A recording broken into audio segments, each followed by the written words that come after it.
Hello, I am the homeowner, and this is my decoy package. I better set it in case the sloth comes to steal it.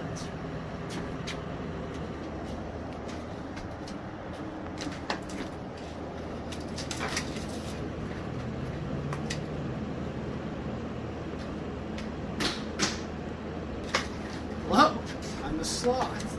I'm here to steal this package. Let's see what we've got here. This U.S. Priority Mail Postal Service box. Wow, what is that? Oh my god, I'm so wet now. Ah! I'm the homeowner, coming now to disable the box, which is almost out of water. But as you can see, it is clearly working. Watch as I disable it. Awesome.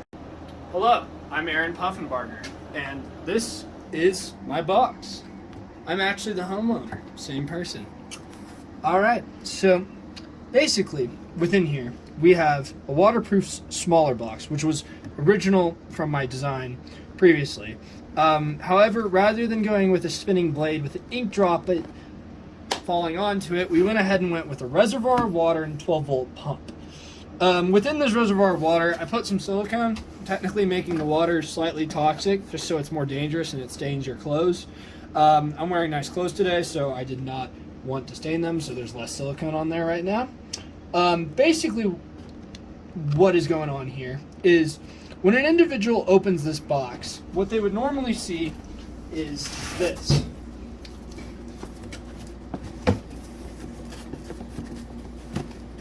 So a lot of the same stuff other than the sensor. The whole concept is the individual opens the box, the alarm starts blaring, they then will probably look down towards this, and this will spray them in either their hand or face, depending on what direction is pointed. I pointed it towards where their hand might be.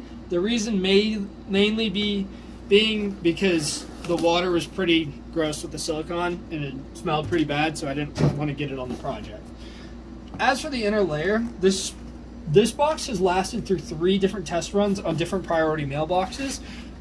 It is pretty much just a small Taco Bell box covered in duct tape, which works really well for waterproofing. I honestly learned this from the boat race after building that behemoth.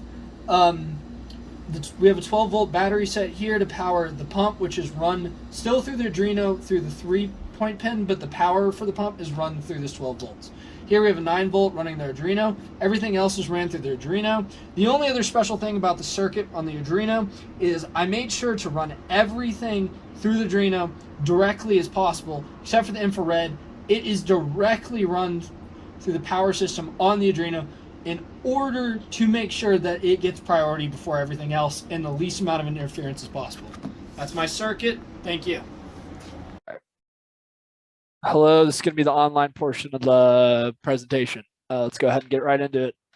So first off, the circuit diagram. I already went off the circuit diagram. I meant circuit in person, but I'm just going to go ahead and show the circuit diagram. As you can see, motor separate from main device, allows infrared to work, running the ultrasonic sensor, the buzzer, directly through the Arduino. Pretty smart to do that too. Photoresistor didn't have much interference with the infrared. And then I ran a 9-volt power source separately, again, just to make sure that infrared can receive signals. All right, code flow chart. Basically what I learned from this system was, or not system, but this section of the project was, holy crap, I like Arduino code a lot better than MATLAB code. It's simple. There's a 1, 2, 3 system. You go constants, void setup, void loop, the beep, boppity boop. That's it. All right, let's go ahead and move on to commented constants / the code, which is what I mostly want to talk about. The most important things, takeaways here that we didn't do in class were the integer of power and the millis function. I mean, we did do it in class. These are all components from class, but these are the 2 things I'm most proud of. All right, so let's start off the serial plotter. This is just input outputs being mapped. Let's just go ahead and get right into the meat of the code. Void loop. Okay, so how this functions is basically, there's this overarching command. If you get case 71 or case 69, the power equals different settings. If the power equals 1s, the system is armed and initiates the sensors. If the photoresistance is greater than 300, that means the box has probably been open. It's usually about 60-20 in there.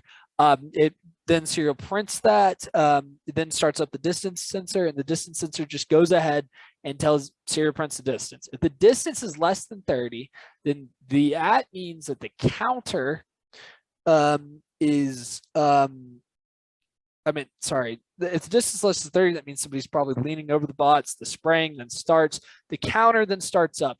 The reason why the counter exists is because the delay function will not allow you to cancel what is going on here. Also, separating the DC motor / pump rather than keeping it on the same Arduino allowed for me to just completely cancel it whenever I want using this function. If the power equals 0, I just turn everything off. And that's the greatest part about this Millis function. This Millis function is honestly the crux of how this entire system works.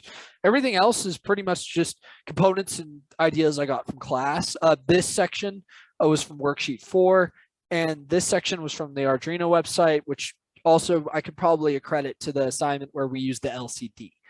That being said, you probably putting it all together and making it all work as a team, coherent team, was very difficult.